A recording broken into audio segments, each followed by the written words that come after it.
Hello everyone, welcome back. Today is 10th of April 2026 and आज के इस video में हम करंट अफेयर्स की मोस्ट इम्पॉर्टेंट क्वेश्चंस को प्रैक्टिस करने वाले हैं जो कि आपके एग्जामिनेशन के पॉइंट ऑफ व्यू से काफ़ी इम्पॉर्टेंट क्वेश्चंस हैं।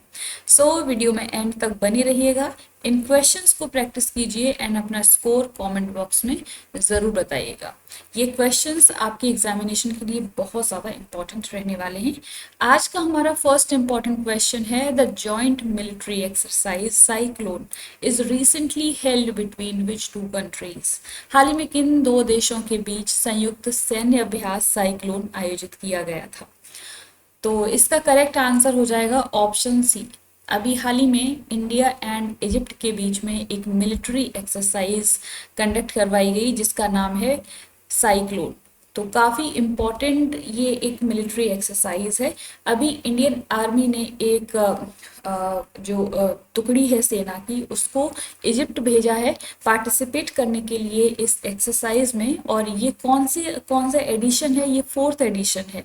जॉइंट मिलिट्री एक्सरसाइज है दोनों कंट्रीज के बीच में, जिसमें दोनों ही कंट्रीज के बीच में जो टेक्टिकल स्किल्स हैं उनको शेयर करने की बात की जाती है। टेररिज्म को कैसे कॉम्बैट किया जाएगा, जो desert and semi desert regions हैं, टेरेन्स हैं उनमें, तो यहाँ पे इन सभी टॉपिक्स पे चर्चा की जाती है। ये 4th एडिशन है इस एक्सरसाइज का, जो कि इजिप्ट में कंडक्ट करवाई जा रही है 9th से 17th अप्रैल 2026 को। इससे दोनों ही देशों के बीच में जो बायलिटरल डिफेंस कोऑपरेशन है वो स्ट्रेंथन होगा एंड स्ट्रेटेजिक पार्टनरशिप स्ट्रेंथन होगी। तो एक इम्पॉर्टेंट मिलिट्री एक्सरसाइज है। Second question, according to the report of world bank, what is India's growth rate for financial year 2027? विश्व बैंक की रिपोर्ट के अनुसार वित्त वर्ष 2027 के लिए भारत की विकास दर क्या है? तो इसका आंसर है ऑप्शन सी। अभी हाल ही में वर्ल्ड बैंक की एक रिपोर्ट आई है जिसमें इंडिया की जो ग्रोथ रेट है फाइनेंशियल ईयर 26-7 के लिए, उसको यहाँ पर फोरकास्ट किया गया है, बताया गया है कि 6.6% इंडिया की ग्रोथ रहने वाली है, जो कि 30 बेसिक पॉइंट से इसको बढ़ाया गया है।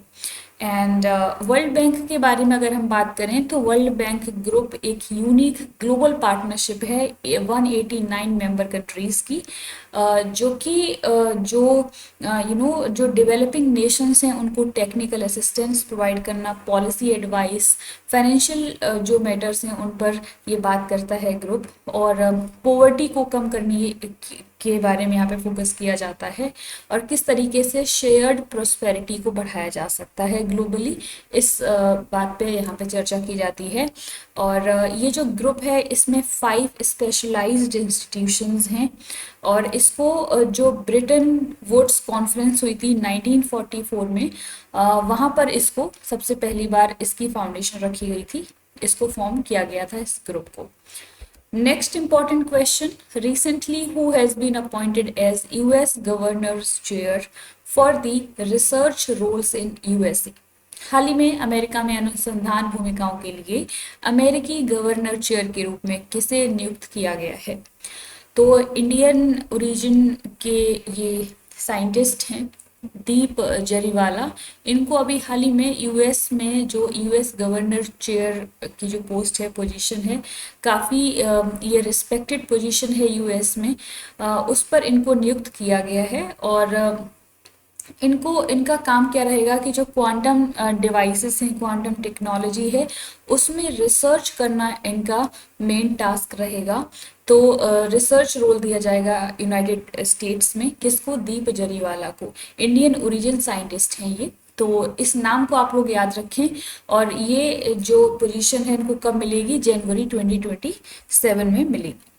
Next question, which country has become the first to launch world's first commercial upper 6 gigahertz internet? कौन सा देश विश्व का पहला वाणिज्यिक अपर 6 गीगाहर्ट्ज इंटरनेट लॉन्च करने वाला पहला देश बन गया है? तो अभी यूएई ने ये वर्ल्ड का फर्स्ट कमर्शियल अपर 6 गीगाहर्ट्ज इंटरनेट जो है इसको यहाँ पर लॉन्च किया है, जो कि एडवांस्ड डिजिटल कनेक्टिविटी की तरफ एक इम्पॉर्टेंट स्टेप लिया गया है। अगर हम बात करें कि क्या है 6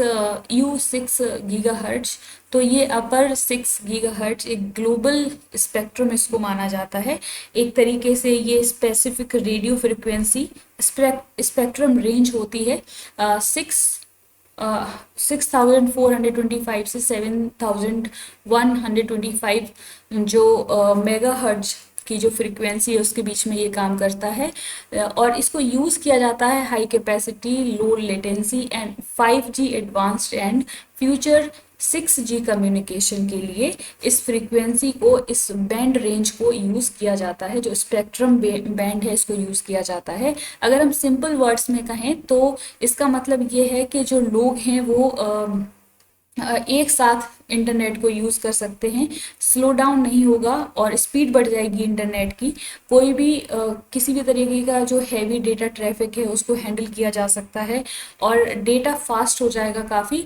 जो बड़ी बड़ी फाइल्स हैं वो सेकंड्स में डाउनलोड की जा सकती हैं, अपलोड की जा सकती हैं इस स्पेक्ट्रम बैंड की के साथ। और तो एक तरीके से डिजिटल कनेक्टिविटी की तरफ लिया गया एक इम्पॉर्टेंट स्टेप है यूएई का।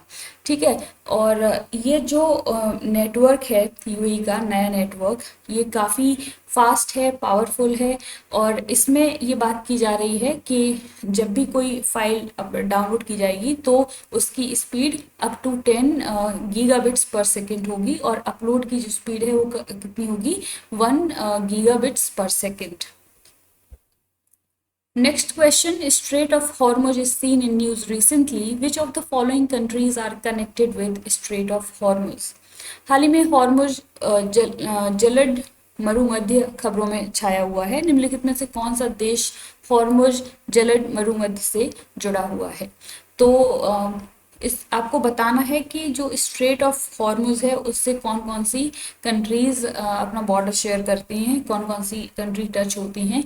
तो इसका आंसर हो जाएगा option D, Iran, Oman and UAE countries straight of Hormuz के सराउंडिंग में हैं।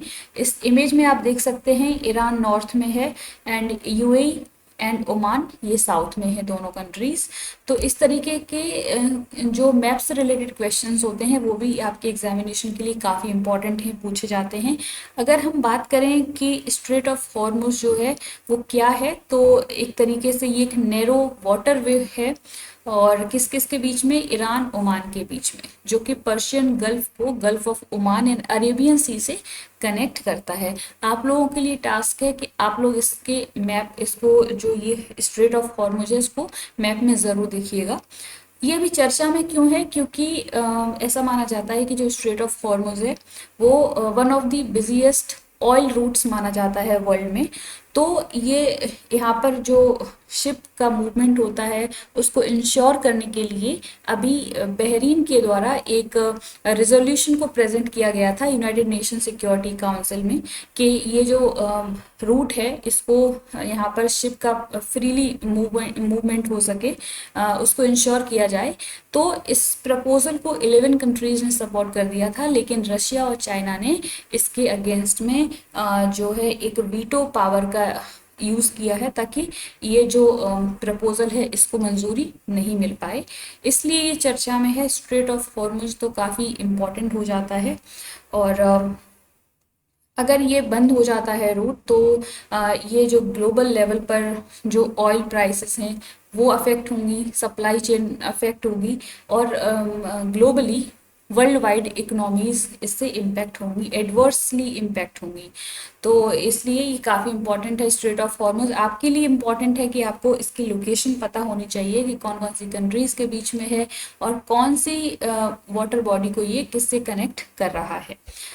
कल आपसे जो क्वेश्चन पूछा था, who has become world's first quadruple amputee archer champion recently, हाल ही में विश्व के पहले चौगुने अंगविहीन तीरंदाज चैंपियन कौन बने हैं? तो उड़ीसा की Payal Nag first quadruple amputee archer champion बन गई हैं। तो इसका आंसर हो जाएगा पायल नाग। आज के लिए आप लोगों के लिए रिवीजन क्वेश्चन है, इसको भी हमने प्रीवियस वीडियो में इसको प्रैक्टिस किया था। According to recent data of RBI, what is the repo rate in 2026? RBI के हालिया आंकड़ों के अनुसार 2026 में रेपो दर क्या होगी? इस क्वेश्चन का आंसर आप लोग कमेंट बॉक्स में जरूर दीजिएगा। सो ये हैं आज के इंपॉर्टेंट करंट अफेयर्स के क्वेश्चंस। होपफुली आपको ये वीडियो पसंद आई होगी। आपको हमारा ये इनिशिएटिव कैसा लग रहा है, अपना फीडबैक कमेंट बॉक्स में जरूर दीजिए। अगर वीडियो पसंद आती है तो प्लीज इसको लाइक करें, शेयर करें एंड सब्सक्राइब करें हमारा चैनल निधि यादव एजुकेशन। मिलते हैं अगली वीडियो में विद अदर इम्पोर्टेंट क्वेश्चंस। तब तक पढ़ते रहिए, अपना ख्याल रखिए। Thank you.